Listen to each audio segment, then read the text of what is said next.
Hello friends, welcome back to our channel Kavi గువ్వ.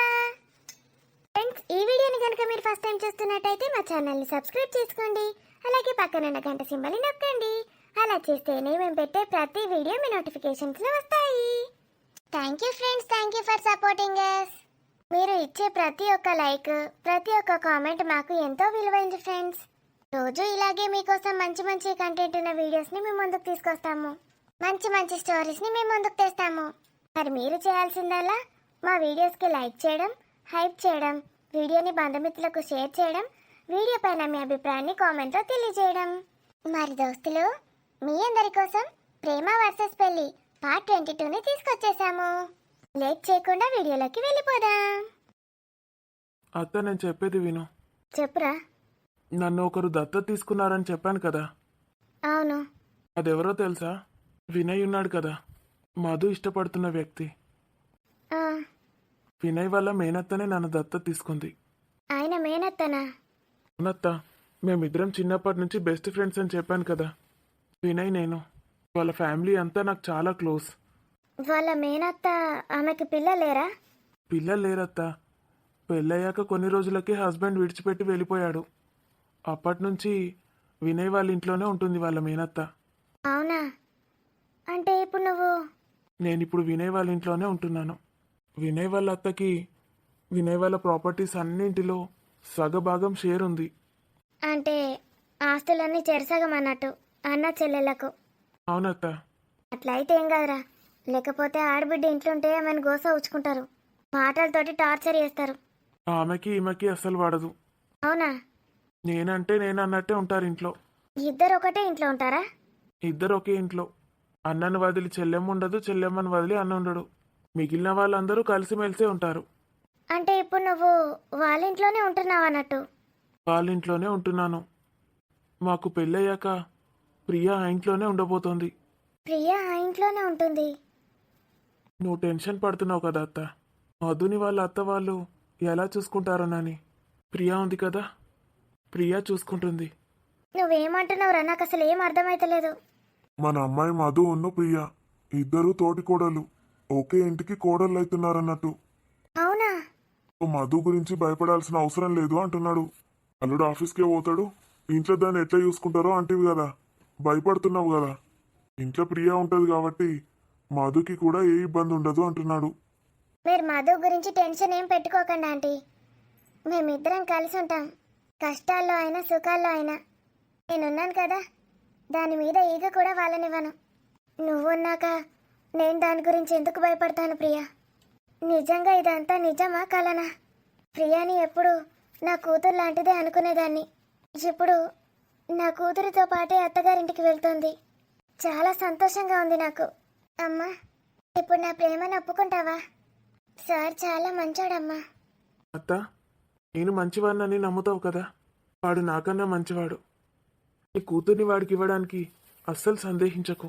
అలాంటి వ్యక్తిని మధుకి ఏ జన్మలోనూ తెలియవు. నిజం అత్త. అంకుల్ కూడా చాలా మంచివారు. నీకు తెలుసా, వినయ్ వాళ్ళ అత్త దత్తత తీసుకుంటానంది. లేకపోతే అంకులే నన్ను దత్తత తీసుకుందాం అనుకున్నాడంట. ఇప్పుడు ఆలోచించత్తా, వాళ్ళది ఎంత మంచి ఫ్యామిలీయో. ఒక తల్లికి ఇంతకన్నా సంతోషం ఏముంటుంది? మధు, ఎప్పుడు నాకు ఓకే. థ్యాంక్స్ అమ్మా. మీరిద్దరూ ఇలాగే సంతోషంగా ఉండాలి. నిన్ను చాలా బాధ పెట్టాను మధు, నన్ను క్షమించు. లేదమ్మా, నువ్వు నా గురించే కదా ఆలోచించింది. అమ్మ కాకపోతే ఇంకెవరు ఆలోచిస్తారు? ప్రియా, నా అల్లుడు చాలా మంచోడు. ఒక కూతురు కాకపోతే ఏంటి, ఇంకా కూతుర్ని ఇస్తున్నాను. వాడికి నా కూతుర్ని ఇవ్వలేకపోతున్నానని చాలా బాధపడ్డాను ప్రియా. కానీ ఇప్పుడు అస్సలు లేదు, చాలా సంతోషంగా ఉంది. ఇద్దరూ ఒకేసారి పుట్టింటికి రండి, ఇద్దరు ఒకేసారి అత్తగారింటికి వెళ్ళండి. అబ్బా, ఎంత మంచి వార్త విన్నాను. ప్రొద్దున లేచి ఎవరి మొహం చూశానో ఏంటో. ఈరోజు నాకు చాలా మంచి రోజు. మధు, అల్లుడితో నేను ఎప్పుడూ కోపంగానే మాట్లాడాను. వచ్చిన ప్రతిసారి బాధ పెట్టాను. అల్లుడిని క్షమాపణ అడగాలి. తను అలా ఏం అనుకోడమ్మా. విక్రమ్, నీ స్నేహితుడిని ఒకసారి ఇంటికి తీసుకొనిరా. చోరత్త, తీసుకొని వస్తాను. అందరం మంచి పార్టీ చేసుకుందాం. ఇప్పుడు నాకు ముగ్గురు మీద రందిపోయింది. మధు, ప్రియ, విక్రమ్. ఇప్పుడు ఒక్కరి గురించి ఆలోచించాలి, ఇంకా సూర్య గురించి. అమ్మా, సూర్య గురించి నువ్వు ఇప్పుడే ఆలోచించాల్సిన అవసరం లేదు. వాడు కూడా సెట్ అయినట్టే. నేను వాడి గురించి సార్కి చెప్పాను. నువ్వు మొన్న వాడి గురించి ఏడ్చావని. ఆఫీస్కి రమ్మన్నాడు, కౌన్సిలింగ్ ఇస్తానన్నాడు. డిగ్రీ అయిపోయాక ఆ కంపెనీలోనే జాబ్ పెట్టిస్తానన్నాడు. అవునా? అవునమ్మా. వాడు ఈరోజు ప్రొద్దున లేచి ఎక్కడికి వెళ్ళాడు అనుకున్నావు? అక్కడికే వెళ్ళాడు. తమ్ముని నేను చూసుకుంటానని మాటిచ్చాడమ్మా. ఏమండి? నాకు ముందే తెలుసు, మధు చెప్పింది. పాపం, ఆ అన్నయ్యని కూడా చాలా ఇబ్బంది పెట్టాము. అతన్ని మళ్ళీ ఇక్కడికి ఎలా రమ్మంటాం, కానీ మనం ఎప్పుడైనా అతన్ని కలిసి క్షమాపణలు అడుగుదామండి. సాయంత్రం మేము కలుసుకుంటాం కదా పార్కులో, అక్కడికి ఒకసారి వెళ్ళి మాట్లాడదాం. అలాగేనండి. విక్రమ్, ఏంట్రా ఆలోచిస్తున్నావు? ఏం లేదు అత్త, సూర్యతో మాట్లాడదాం అనుకున్నాను కదా, ఇంకా రావట్లేదేంటా అని చూస్తున్నాను. ఒకసారి ఫోన్ చేయనా? వద్దులే, విన్ను దగ్గరే ఉన్నాడు కదా, ఉండని. బావా బామార్దులు మాట్లాడుకుంటారు. అత్త, ప్రాబ్లం సాల్వ్ అయిందా?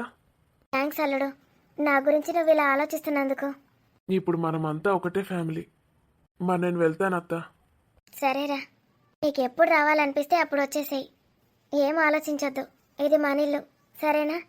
సరే అత్త, నీ ప్రేమని ఎలా వదులుకుంటాను అత్త. బాయ్ అత్త. Uncle bye. మధు బాయ్.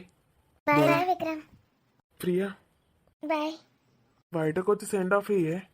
వెళ్ళు ప్రియా. రావా? రాను, బాయ్. నేను కాల్ చేస్తాను. Okay bye, see you. Bye Madhu. Problems అన్నీ సాల్వ్ అయినట్టే అనిపిస్తుంది, కానీ అసలు చిక్కొచ్చి పడింది. విద్య, సూర్య. విన్ను ఏం చేస్తున్నాడో మరి. సూర్య అభిప్రాయాన్ని తెలుసుకుంటున్నాడో లేదో. అత్త, మామ, మధు అందరూ మంచివాళ్ళే. ఆబ్వియస్గా సూర్య కూడా మంచోడే అయి ఉంటాడు. చిన్నప్పుడు ఎప్పుడో చూశాను, మళ్ళీ నేను ఎప్పుడు చూడలేదు అతన్ని. సావిత్రి అంటే అయితే పెళ్లి చేస్తానని పట్టుపట్టిందంట. తను అనుకుంటే ఏదైనా చేసేస్తుంది. విన్నుగాడి పెళ్లి కూడా వాళ్ళ పెళ్లితో ముడేయొచ్చు. కండిషన్ పెడితే అయిపోతుంది. ఇల్లరికం అంటే మళ్ళీ అత్తకే బాధ. ఆ అత్త ఏమనుకుంటుందో ఏంటో పాపం. ఒప్పుకుంటుందా? మరీ అందరూ ఒకేసారి ఖాళీ అయి వెళ్ళిపోతే ఎలా ఉంటుంది? కొడుకుని పంపించడానికి ఏ తల్లిదండ్రులైనా ఒప్పుకుంటారా? ఒప్పుకోకపోతే త్యాగం చేస్తారు. కొడుకు లైఫ్ బాగుండాలని త్యాగం చేస్తుందేమో అత్త. చూడాలి ఏం జరగబోతుందో. నేను ఏ పని మీద అయితే వచ్చానో ఆ పని మాత్రం జరగలేదు. ఇప్పుడు విద్దు అడిగితే నేనేం చెప్పాలి? పాపం, అది నా కోసం ఎంత వెయిట్ చేస్తుందో. దానికోసమే వెళ్ళాననుకుంటోంది. మరేమైంది? కనీసం ఫోన్ కూడా చేయట్లేదు. సూర్య ఇంకా తన మనసులో ఉన్నాడా?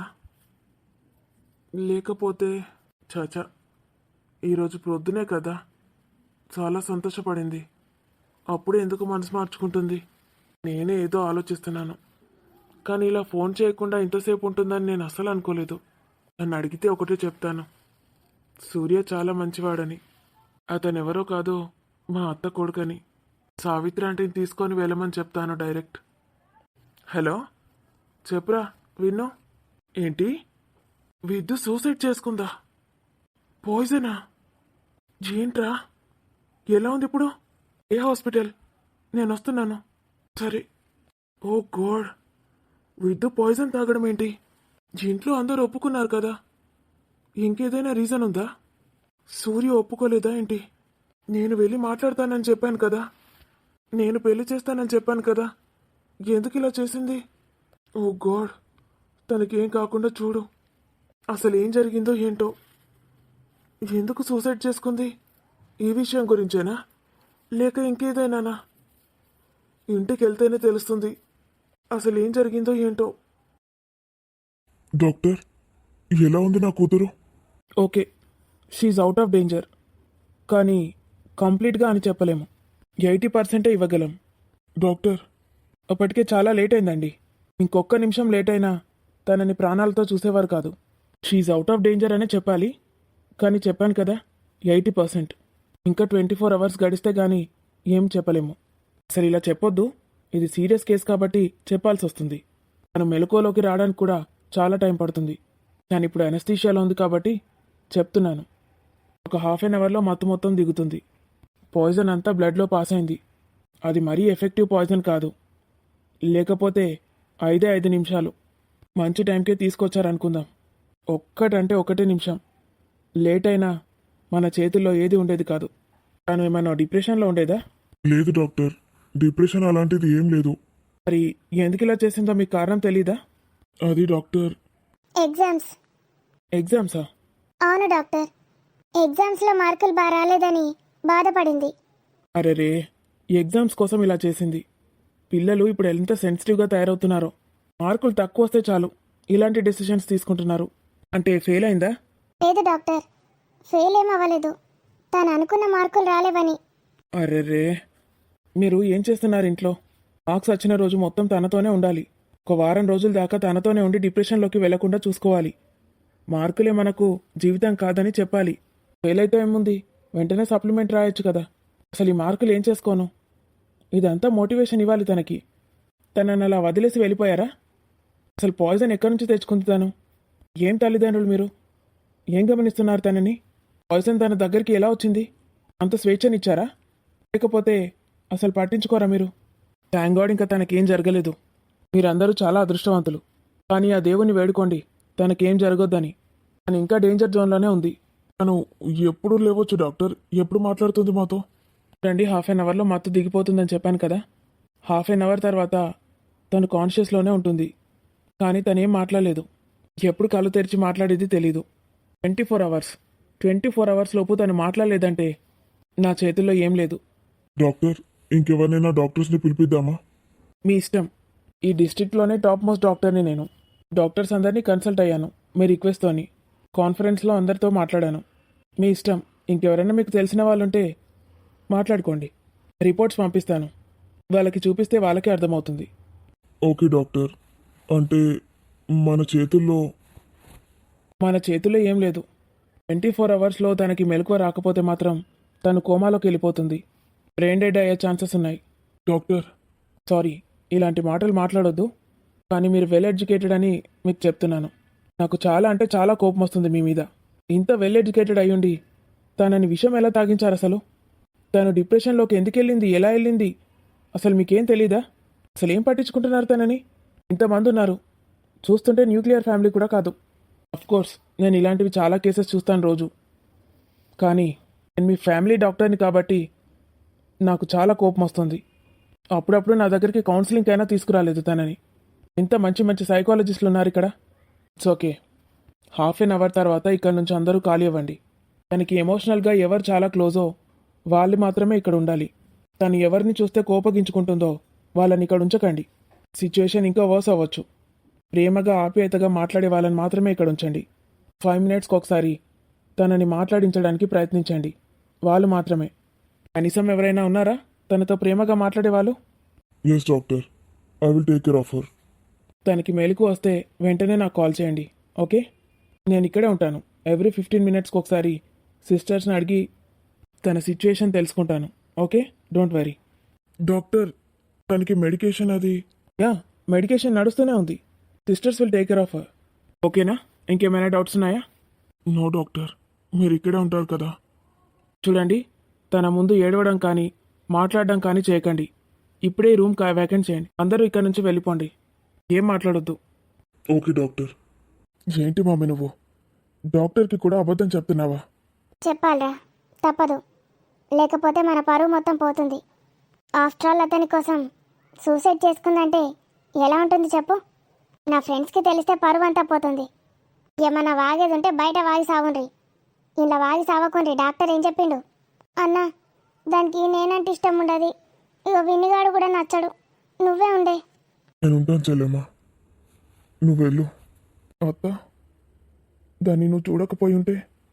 దానికి ఏం కావద్దురా, మంచిగా ఉండాలి. పెట్టుకోదప్ప. డాడీ, సూర్య వచ్చాడు. సూర్య ఎవరు? ఏంటి డాడీ మీరు? విద్య ఎందుకు ఇలా చేసింది అనుకుంటున్నారు? తన కోసమే. ఆ అబ్బాయి పేరు సూర్య. సూర్య ఎవరో కాదు డాడీ, మధుమిత వాళ్ళ తమ్ముడు. మధు వాళ్ళ తమ్ముడా? అవును. హాఫ్ అన్ అవర్ తర్వాత తనతో మాట్లాడిద్దాం. రండి.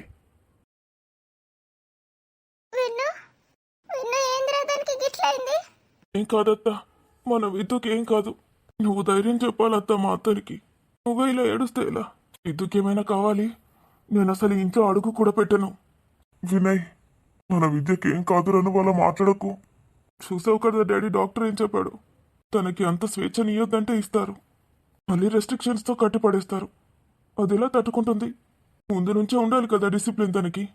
అది మరీ ఇంత ఎమోషనల్గా వీక్ ఉంటుందని నేను అనుకోలేదు డాడీ. అరే విన్ను, దానికి ఏం కావద్దురా. ఏం కాదత్తా. నా బిడ్డకి ఏం కాదు. నోర్ముయ్, చేసిందంతా చేసి నా బిడ్డకి ఏం కాదు. అది లేచి మమ్మీ అని వస్తుంది చూడండి. అంత ఓవర్ కాన్ఫిడెన్స్ పనికిరాదు సావిత్రి. అన్నా, దాన్ని ఎందుకు తిడతాను? ముందు నిన్ననాలే. నేను ముందు వచ్చి నీకు చెప్పినా లేదా? ఇట్లా గిట్ల సంగతి అన్నా అని చెప్పినా లేదా? చెప్తే ఏం చేసినావు అన్నా నువ్వు అప్పుడే కనుక రియాక్ట్ అయ్యి దాని దగ్గరికి పోయి ఉంటే ఇక్కడ దాకా వస్తుండేనా? ఇప్పటికి లేచి కూర్చుంటుండే. అది కనీసం ఆ విషయం కూడా తాగకపోతుండే.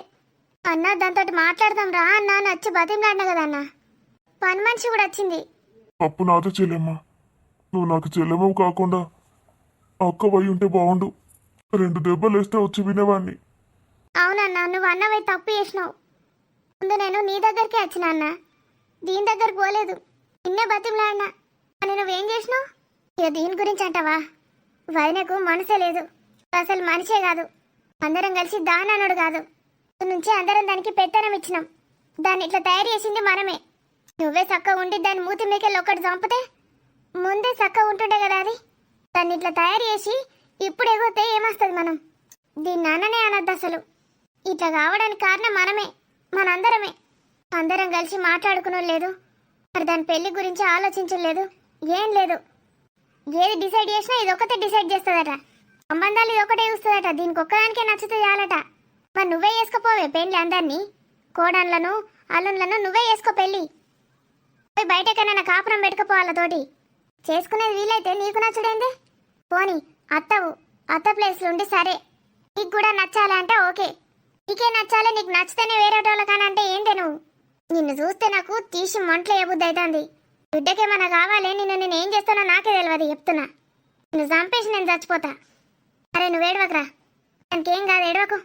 అరే విక్కీ, విక్కీ, రే ఎందుకు ఏడుస్తున్నావు? ఎందుకు ఏడుస్తున్నావు చెప్పురా. విద్య బాగానే ఉంది కదా, దానికి ఏం జరగలేదు కదా? 80% ఇస్తామన్నారా డాక్టర్? ఏంటి? అవునరా విక్కీ, నువ్వు దానికోసమే పోయినావు, దానికి చెప్పినావు కదరా, ఎందుకు ఇట్లా చేసిందరే? అసలు ఇంట్లో మీరంతా ఏం చేస్తున్నారు? ఇంతమంది ఉన్నారు. ఏంట్రా ఇది? మనిద్దరం ఉన్నాం దానికి, 2 అన్నలం. కానీ మనం ఏం చేయలేకపోయాం. ఏం కాదురా, మన విద్యుకి ఏం కాదు. మీరందరూ అలా ఉండకండి, నా వల్ల కావట్లేదు. మన విద్యుకి ఏం కాదు. నేను విద్యును ఒకసారి చూడాలి. దాని ముందట ఏడవద్దని చెప్పిండ్రా డాక్టరు. ఇట్లాంటి మాటలు ఏం మాట్లాడొద్దన్నాడు. దానికి ఎవరైతే ఇష్టమో వాళ్ళనే రమ్మన్నాడు, వాళ్ళనే మాట్లాడమన్నాడు. నువ్వు అంటే దానికి ఇష్టం కదరా, నువ్వే పో ముందు, నువ్వే మాట్లాడు దాంతోటి. అరగంట అయింది, అరగంట అయినాక రమ్మన్నాడు డాక్టర్. 5 నిమిషాలకు ఒకసారి దాంతోటి మాట్లాడమన్నాడు. అసలు దానికి పాయిజన్ ఎవరు తెచ్చిచ్చారు? ఎక్కడ దొరికింది దానికి? అసలు ఇంట్లో ఏం జరిగింది? ప్రొద్దున నాతో బాగానే ఉంది కదా, సూర్య దగ్గరికి వెళ్తున్నానని చెప్పాను కదా, బాగానే మాట్లాడింది నాతో. అసలు ఏం జరిగింది? పంతుల్ని పిలిపించి వేరే సంబంధాలు చూడమని చెప్పింది దానవ్వ. ఏంటి ఆంటీ, ఎందుకలా చేశారు? మీ మీద ఎంత నమ్మకం పెట్టుకుందో తెలుసా? అయితే ముందే చెప్పాల్సింది. తనకి ఆశ ఎందుకు కల్పించారు? అయినా దానికి చెప్పాను నేను, ఎవరేం చేసినా నేను నీకు పెళ్లి చేస్తానని. దానికి నా మీద నమ్మకం లేదా? ఎందుకంత నమ్మకం కోల్పోయింది? ఎందుకు ఇలాంటి డెసిషన్ తీసుకోవాల్సి వచ్చింది? అది అంత మెంటల్ టార్చర్ ఎందుకు చేశారు తనని? డాడీ, మీరు ఇక్కడే ఉండండి, నేను విక్కీ సూర్యాన్ని తీసుకొని వెళ్తాం లోపలికి. సూర్య, ఆ పిల్లగాడు వచ్చిండారా? సూర్యాన్ని తీసుకొచ్చావారా? మంచి పని చేసావురా. మరి సూర్యనే వస్తానన్నారా కదా? మాట్లాడు సూర్య, చెల్లితో ఏదో ఒకటి మాట్లాడు. తను నీ వాయిస్ వినాలి. చూసావుగా నీకోసం ఎలా చేసిందో. నీ కాళ్ళు పట్టుకుంటాను సూర్య. నా చెల్లి ప్రాణాలు నీ చేతిలోనే ఉన్నాయి. నా చెల్లిని కాపాడు ముందు ప్లీజ్.